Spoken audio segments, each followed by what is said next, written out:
Hi, hello, welcome to another video where we're going to go over the raid counters for Inteleon, which is an ice-type Tera Pokemon. If you're new here, I explain what I think Inteleon is going to do, the moves it will have, and then we calculate the worst-case scenario for those moves, and we build Pokemon based off that. Today we have 6 brand new Pokemon, and we have 1 Pokemon that has worked in previous raids that you can bring here. So if you've watched my builds before and you don't have enough time, the spoiler, it's Toxapex. You can bring a Toxapex from an old raid and it will still work here. So let's talk about Inteleon. It is a glass cannon, kind of like a lot of Pokemon we've seen before, but there are ways where it can survive pretty well. Its highest attack is its special attack, which is 125. It's also really fast. Although I've said time and time again that speed doesn't really matter too much in raids. The reason I say that is because even if you can outspeed the raid boss and go before it, there are instances like with Decidueye where it will just attack like 2 or 3 times in a row. And then at that point, it's like, why did I even invest in speed? The raid boss can just do whatever. We've also seen in the past where raid bosses will do 2 or 3 things before you get to do anything. So for example, Pikachu would Rain Dance and Surf. Greninja would Double Team and Toxic Spikes. There's nothing you can do to outspeed that. They just do that because Inteleon is already fast. It's just better to invest in bulk than it is to any other stat here. Well, bulk and special attack stats. Inteleon has an okay attack of 85, and it does get Swords Dance. While I don't think it's going to use Swords Dance, and while I do think it primarily will be a special attacker, there is a small chance that it will have 1 or 2 physical type moves. We do calc the physical type moves here, but I don't think it will have it. Inteleon will be weak to Fire, Rock, Fighting, and Steel, although its primary Terra type is still Water. And water is super effective against fire and rock. I also saw a bunch of misconceptions. I think a lot of people just think that steel naturally resists water. It doesn't. Water is neutral to steel. An easy way to remember this is like water can rust steel. That's why like steel doesn't resist it. Steel type does resist ice, so that's good. Fighting doesn't resist anything. On the attacking side, we have Liquidation, Ice Shard, Facade, I'm not sure. Acrobatics, Sucker Punch, and Fell Stinger. The moves that do the most here are probably Acrobatics and Liquidation, and that only will apply to one of these Pokemon. It'll be the first Pokemon we talk about. Special attack is what we're actually focused on here, which is Snipe Shot. That's its signature move. Snipe Shot has a high crit chance, and that that works with its ability, which we'll talk about in a second. We have Snipe Shot, Hydro Cannon, Hydro Pump, Blizzard, Air Cutter, Air Slash, Dark Pulse, and Mud Shot. And then finally for status type moves, the ones I think that it would have would be in bold: Rain Dance, Snowscape, Mist, Haze, Tearful Look, Soak, Double Team, Aqua Ring, Taunt, and Swords Dance. I do think that it will have Snowscape. Before we get there, let's talk about Sniper. Sniper does not increase the amount of critical hit you get. It just changes the damage output. So a critical hit will increase your damage by 150%. Sniper will bring that up to 225%. This actually makes it really tough to build for Inteleon, because if you don't resist water and you get critical hit by Snipe Shot, it puts a lot of Pokemon into a 2-hit KO range, where Sniper will take 60 to 80% of your health bar, and then one of its other moves, like Blizzard or Dark Pulse, will take the remaining 20 or 30%. I will say that it gets access to Shadow Ball, but Dark Pulse covers the same weaknesses or the same super effectiveness that Shadow Ball has, so I'm aware it gets Shadow Ball, but we're doing Dark Pulse here. Theme-wise, because this is a primary Ice-type Tera, I think the theme we'll see here is Snowscape. So going back to Inteleon's defense and special defense, it is a glass cannon, but because they changed how Hail works in this game, Hail is now Snow. That's new for Generation 9. Snow doesn't do chip damage like Hail does. Hail was kind of similar to Sandstorm, where it did chip damage, so Snow doesn't do that. When Snowscape is active, it will give Inteleon a 50% defense boost, meaning that it will survive moves better from Pokemon like Annihilate or like Iron Hands. This is one of the stat changes it can do with Snow. Also gives Blizzard 100% accurate. So I can see an opening move on turn 0 for Inteleon to Snowscape and then Blizzard. So it's increasing its defense, it's increasing its accuracy, and because Blizzard will be boosted by Terra Ice, Blizzard will hit really hard. So that's how I imagine the start of this raid going. And so we're going to do 2 specific things in this raid. Number 1 is we are going to set Sun. Sun will reduce the damage from Snipe Shot. And Snipe Shot is actually probably the scariest move that Inteleon gets because of how Sniper works and because Snipe Shot has a high chance for crit. By setting Sun, we reduce that damage from Snipe Shot. I want to explain how critical hits work because I think there's still some confusion there. If you lower Inteleon's special attack, or if you increase your special defense, or if you set light screen, critical hits ignore all of that.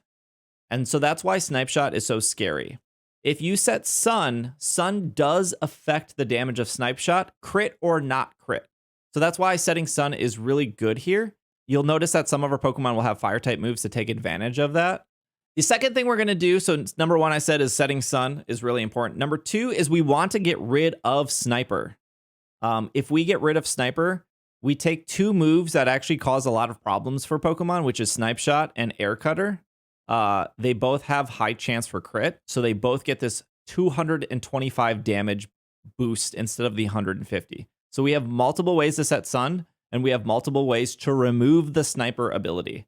So that's what the 6 Pokemon we're about to talk about do, and they work really well together. Again, if you're new here, I make group raid builds, so you and your friend can take 2 Pokemon that synergize really well together into a raid this weekend, or if you have a Discord community or a Twitch community that you like to play with, it's really great when everyone has Pokemon that synergize together. So that's what I do here. If you're looking for solo builds, I don't know, look somewhere else because everyone's doing solo builds and no one's doing group builds. So here we are for the group builds.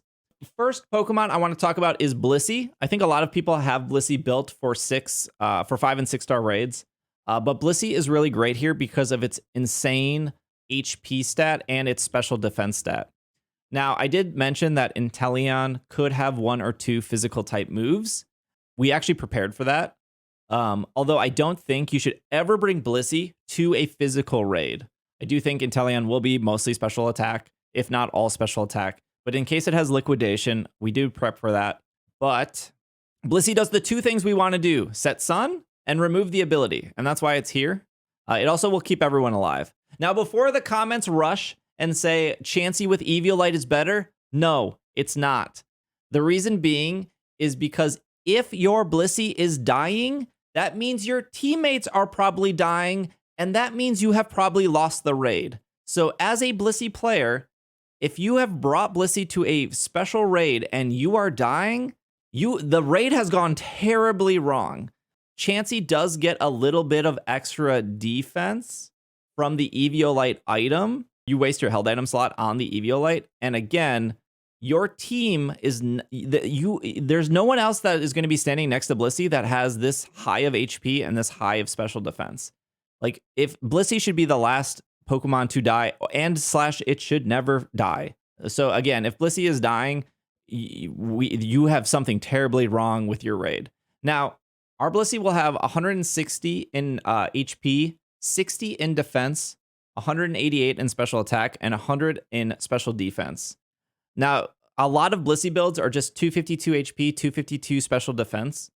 There's a point where putting EVs into special defense or HP isn't really getting you anything back.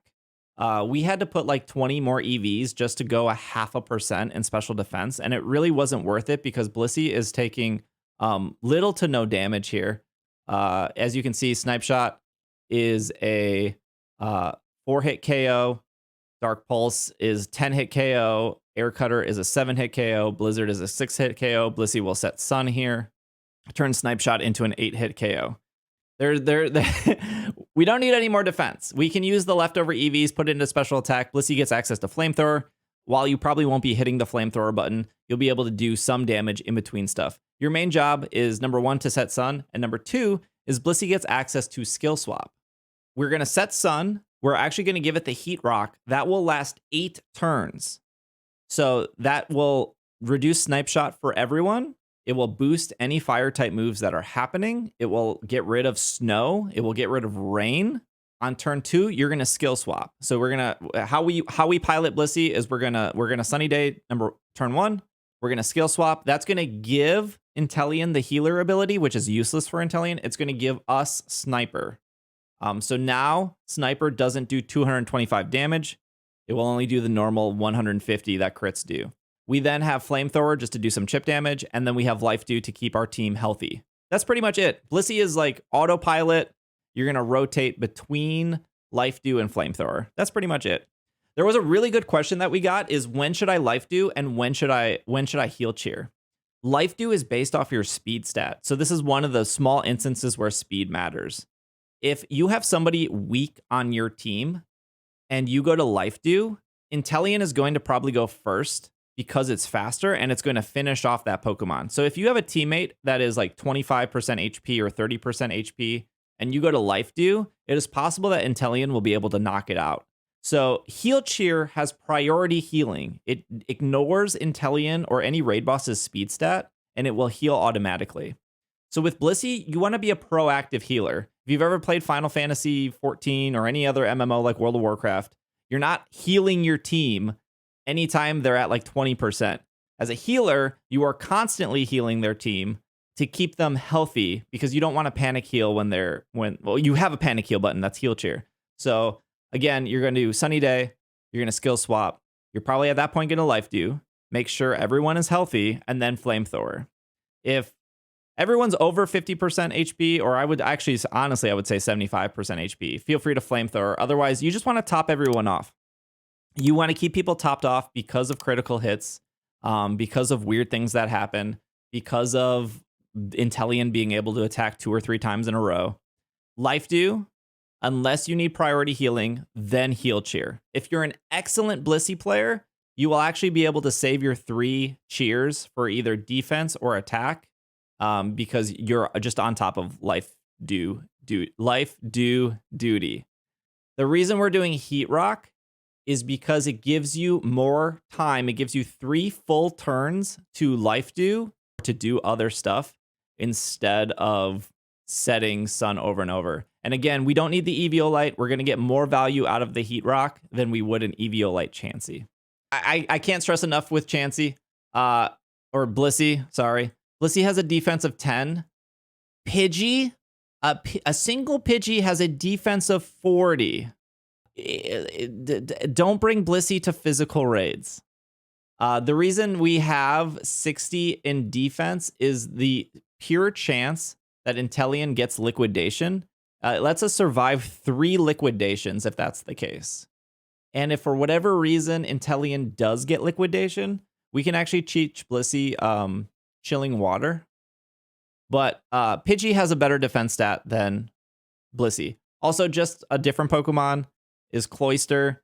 Cloyster has an insane defense stat of 180 and a really bad special defense stat of 45. I actually think Pidgey has a special defense of 35. This is just a rant on how, like, bring Pokemon that are optimal to raids.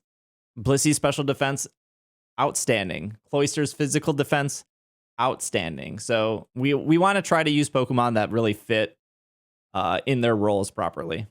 Okay, second Pokemon we're talking about is Samurott, which I think a lot of people probably have recently caught, which is great. Samurott has the ability Shell Armor, which actually prevents critical hits. So this is, and Samurott is water type, which resists both water and ice. Those are the 2 primary types that Inteleon gets in this raid battle. So I actually have an Inteleon here with 4 HPs in EV, 252 in attack, 252 in special defense. We have critical hits turned on, but they do not matter. So this is right off the gate, 20%, 27, 20, 27. So 5 hit KO, 4 hit KO, 5 hit KO, 4 hit KO. Samurott is really good at surviving this. Now, our Samurott will actually do a couple things. Number 1, it will be holding the Scope Lens, and it will have a Smart Strike, Focus Energy, Sword Stance, and Soak. I'll explain Soak in a second.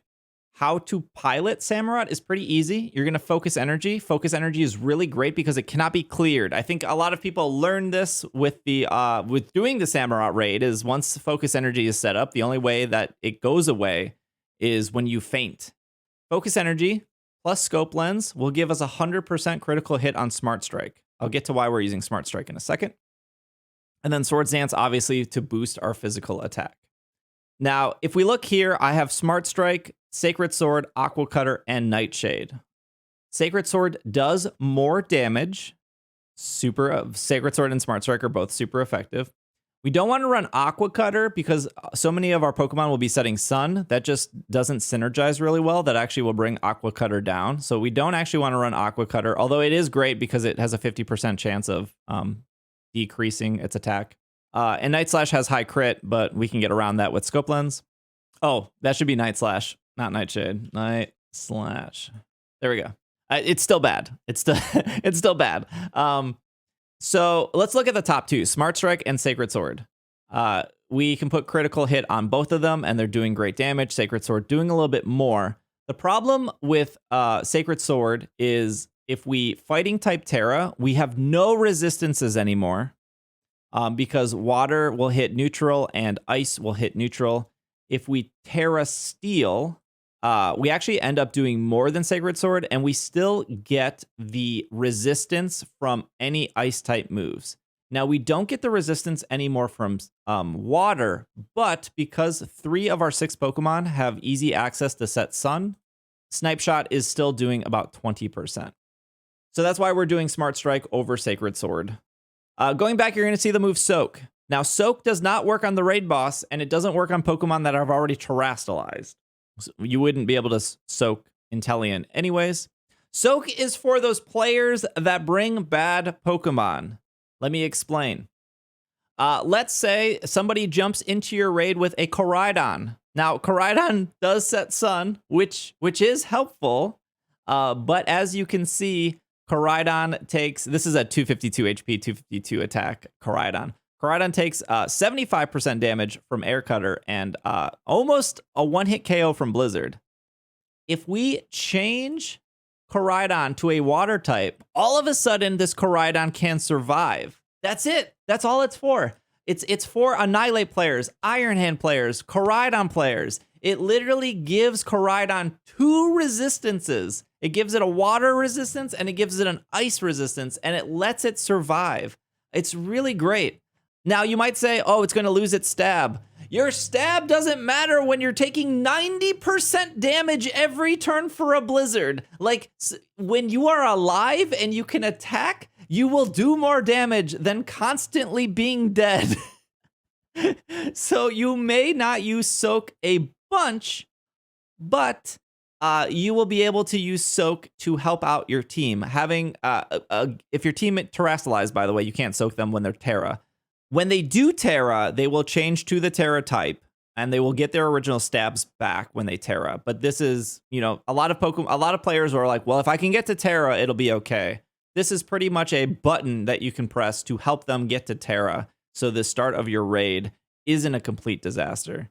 This can go, another Pokemon, I guess, would be like Water Tauros. I know a lot of people were talking about maybe bringing Water Tauros here.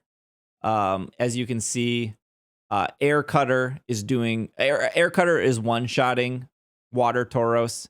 If we just get rid of its fighting type and it becomes pure water, it literally starts surviving Air Cutter significantly better. So again, the Soak is there it's like a panic button for bad teammates, ultimately. And it's a fun tech. You could also replace Soak for Taunt in case Inteleon gets like double team or Tearful Look. That would work too. It's just a cool move. It helps. You can Soak Blissey, and Blissey becomes even tankier, which is really great because, again, Blissey's a normal type. So if Blissey is water type, it now resists water and ice. Just some things to think about with Soak. It's really cool. Ultimately, though, Samurott is very easy to pilot. You're pretty much going to open up turn 1, focus energy. You're going to then Swords Dance once. Then you're going to hit Smart Strike. I usually don't Swords Dance twice because you want to wait till the boss resets your stats. After he resets your stats, go ahead and Sword Dance again. But this is pretty straightforward. Soak in case you need to soak somebody.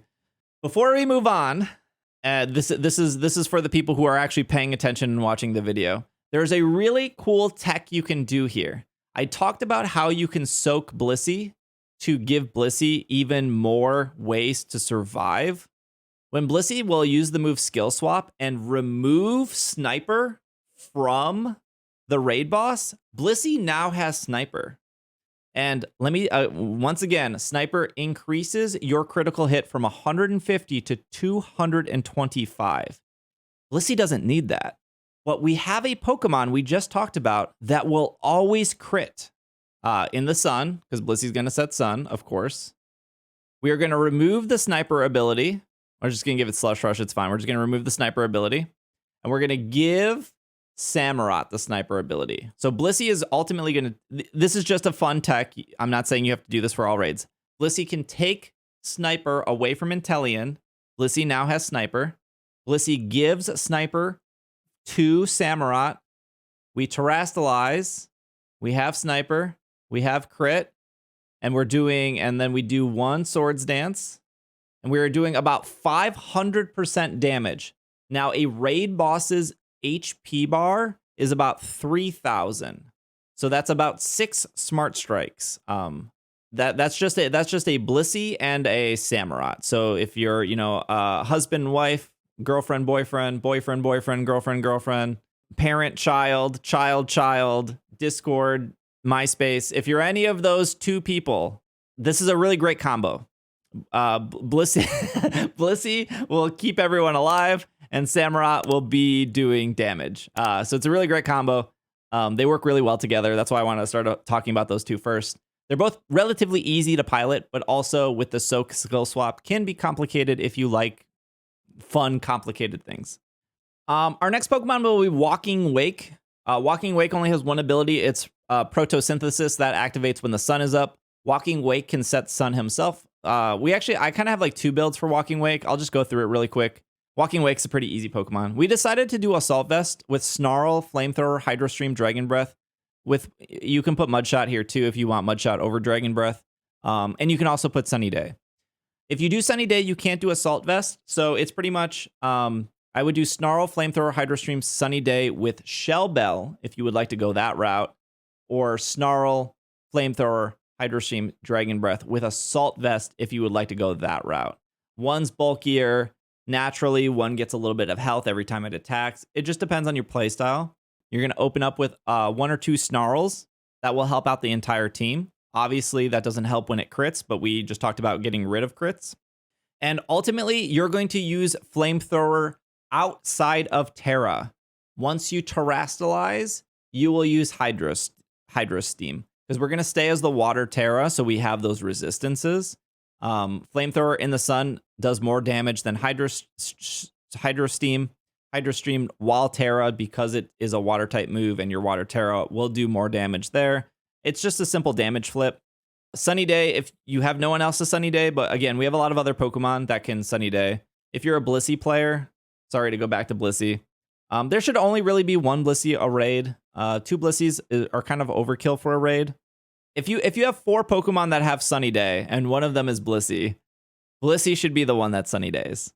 So Walking Wake should be like the last one that Sunny Days, but somebody needs to do it. So I guess if you're going to raids and no one's hitting Sunny Day, you're going to need Sunny Day and Walking Wake.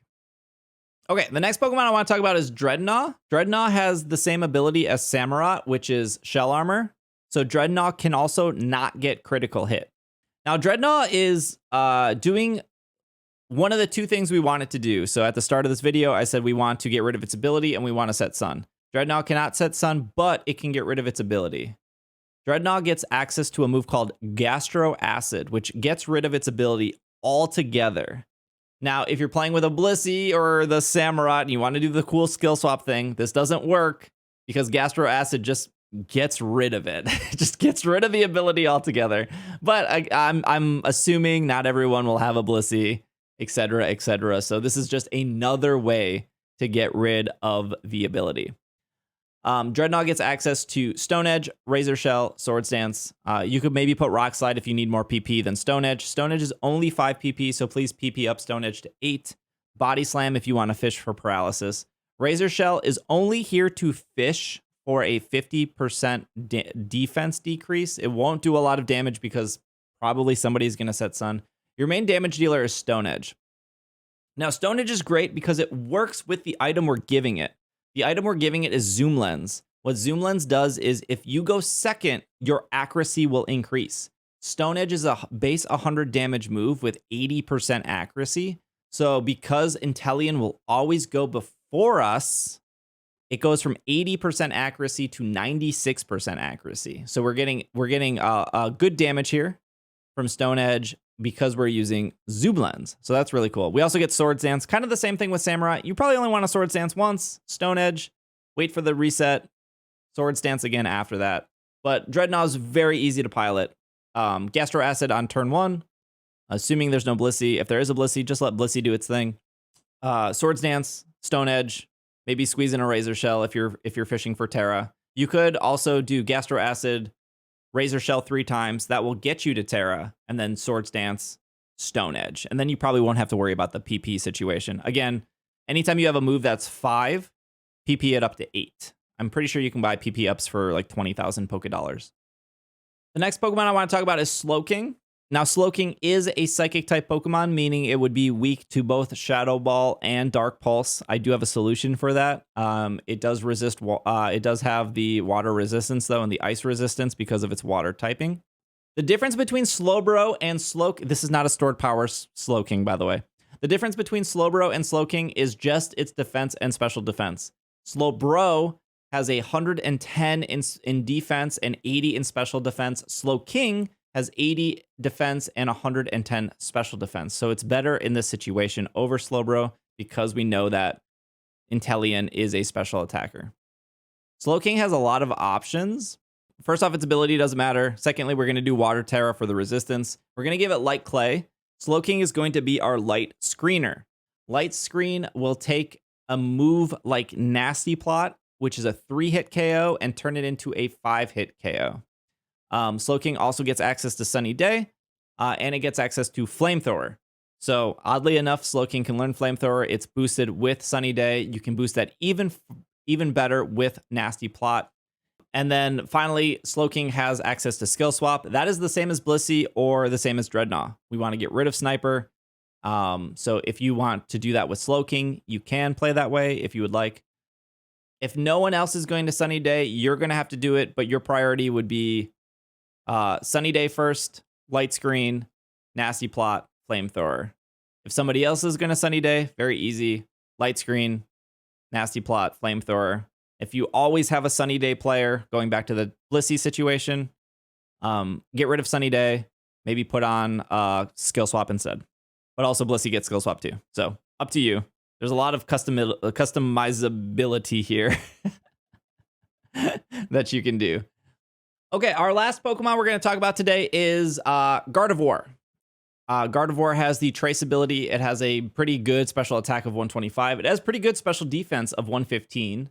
But it does not have the water or ice resistance that we've talked about earlier. Now, what happens with Trace is when Gardevoir enters the battle, it will copy the ability of the raid boss. So Gardevoir will now have Sniper. Do with that as you will. If you would like to skill swap Sniper to another Pokemon with skill swap, you can, but you will take the Sniper ability from, well, you will copy the Sniper ability. You won't take it. You will just copy it. Gardevoir will be the Water Tera. It will have the item Charcoal, and we're going to give it Mystic Fire, Calm Mind, Life Dew, and Sunny Day. You can see there's a pattern with Sunny Day. Like Slowking, it can learn Skill Swap and Light Screen. This, again, completely comes down to your playstyle. If you like to screen, if you like to Skill Swap, if you like to Sunny Day, if you like to heal with Life Dew, comes completely down to this. Mystic Fire is great. It works the same as Snarl. It will reduce Inteleon's special attack every time you use it. In the Sun, Mystic Fire is boosted. With Charcoal, Mystic Fire is boosted. Calm Mind will boost your special defense and your special attack. That piggybacks off Mystical Fire. The combos of Gardevoir are awesome. Sunny Day will keep you alive from Snipe Shot. Light Screen will keep you alive from Blizzard. If you want to go that route. If you're not playing with Slowkings, you might want to put the Light Screen there.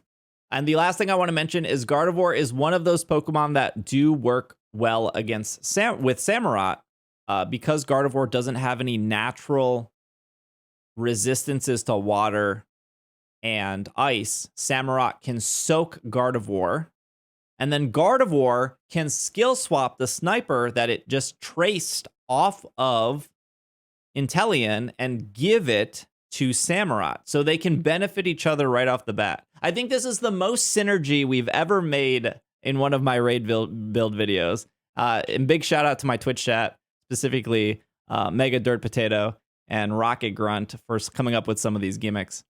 Really pushed me to do this. So we have a lot of synergy with this team. We have a lot of Pokemon that are very easy to pilot. We have a lot of Pokemon that can be more complicated if you like it to be, if you like to do silly things in raids. But I think any combination of these 6 Pokemon are really great, except for like 4 Blissey. I don't think 4 Blissey are gonna win. I would 1 Blissey max. But 1 Blissey to a raid, please. But I think, two Slowkings and 2 Drednaws I think are fine. A Slowking, a Gardevoir, a Samurott, fine. Two Samurotts, a Blissey, a Gardevoir, fine. I think Samurott can help randoms. I think Blissey can help randoms. I think Gardevoir and Slowking can. I think Drednaw can help randoms with Gastro Acid. So I think there's a lot going on here. Some honorable mentions. We talked about Bronzong. We've talked about Vaporeon. I think those are okay. I just think the Pokemon we talked about earlier are better.